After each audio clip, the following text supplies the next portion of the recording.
Welcome back to Headlines Now. Let's get you some sports-related news now. The doping mess just got murkier. The B samples of dope-tainted Indian athletes Ashwini Akunji and Priyanka Panwar have tested positive. Earlier in the day, the National Anti-Doping Agency conducted surprise raids in Bangalore's Sports Authority Centre. The surprise checks were held in the rooms of the athletes. While the dope-tainted athletes will now face the hearing panel of NADA, they could even be handed a 2-year ban, which means they won't be able to compete at next year's London Olympics. Moving on, Team India's next assignment is in England and the team leaves tonight. But before that, NDTV caught up with Gautam Gambhir, who feels that India will need to give more than a 100% to win in English soil. I'm joined by a man with whom I share a lot of similarities. We both went to Hindu college and we both made it through cricket quota. And of course, we are both openers and we were both born on the 14th.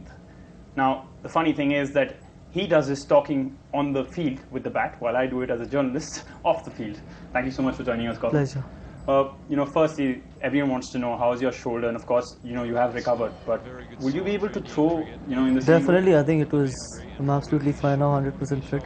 Looking forward for the England tour, which is always an important series when you go to England. So, really looking forward for it. I'm 100% fit. You are looking forward to it, and I know this doesn't, you're not perturbed by this at all. It is your first test in England, and a lot of people have been saying a lot of things about that.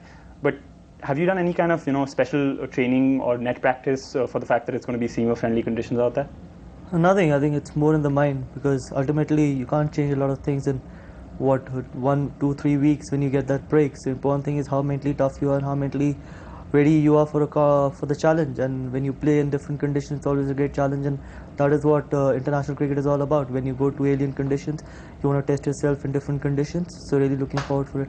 I know you've said that it's not the final frontier, but the fact is that it is the battle between the #1 test team in the world and the best team on current form. Look, I feel that when you're playing against, when two evenly matched sides play, whether you're playing against England or you play against South Africa or Australia, I think it's always a great series, because you have to play very good cricket, especially to win a test match.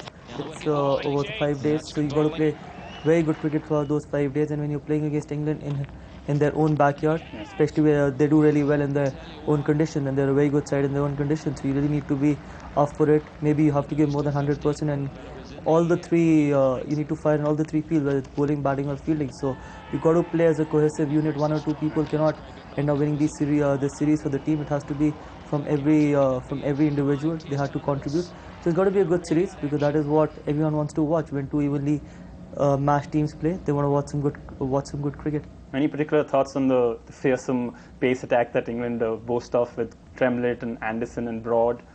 Look, this has become, I think, a trend. When India goes overseas, this has become a trend. Everyone ends up playing a lot of fast bowlers against us, because they feel that that's the best chance of beating us in their own conditions. But now, if you see our record in the past, I think we've done really well in all the conditions, whether it was New Zealand, South Africa, Australia and England. Last time we went to England, we ended up winning the series. So I think a lot of things have changed. We've started doing, we no more, I think, bad, travelers or whatever you can say, that against the short ball. Yeah, whatever. I think a lot of things have changed. We started believing a lot in ourselves that we can beat any opposition in their own backyard, and we've got the fire in our squad to actually hurt the opposition as well. We got the fire in our bowling department, which is always important to win this set, especially to win test series overseas. So it's got to be a great challenge. It's got to be great fun as well.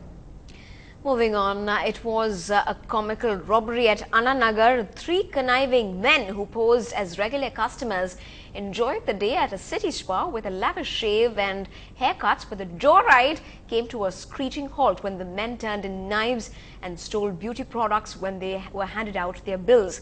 Not just that, the cashier was even relieved of her gold when the men began to dart for the door. Just when the cashier was beginning to think that the offenders would not get too far, since the CCTV footage would get their identities, she just blurted out the obvious to these men, and next was the unexpected. The men ran with one more item, yes, the CCTV cameras itself. A complaint has been lodged at the police station in the area. 50,000 rupees in cash, 7 sovereigns of gold chain and the CCTV cameras themselves were among the loot. And finally, the CBCID were the heroes for today when they received a pat on the back by none other than the Chief Minister, Ms. J.J. Lalita, today. The team headed by ADGP S. Shekhar was congratulated for cracking the murder case of 13-year-old Dilshan. The officers didn't go back empty-handed though, but with special certificates designed for the bold team. We leave you with a tribute to these men in khaki.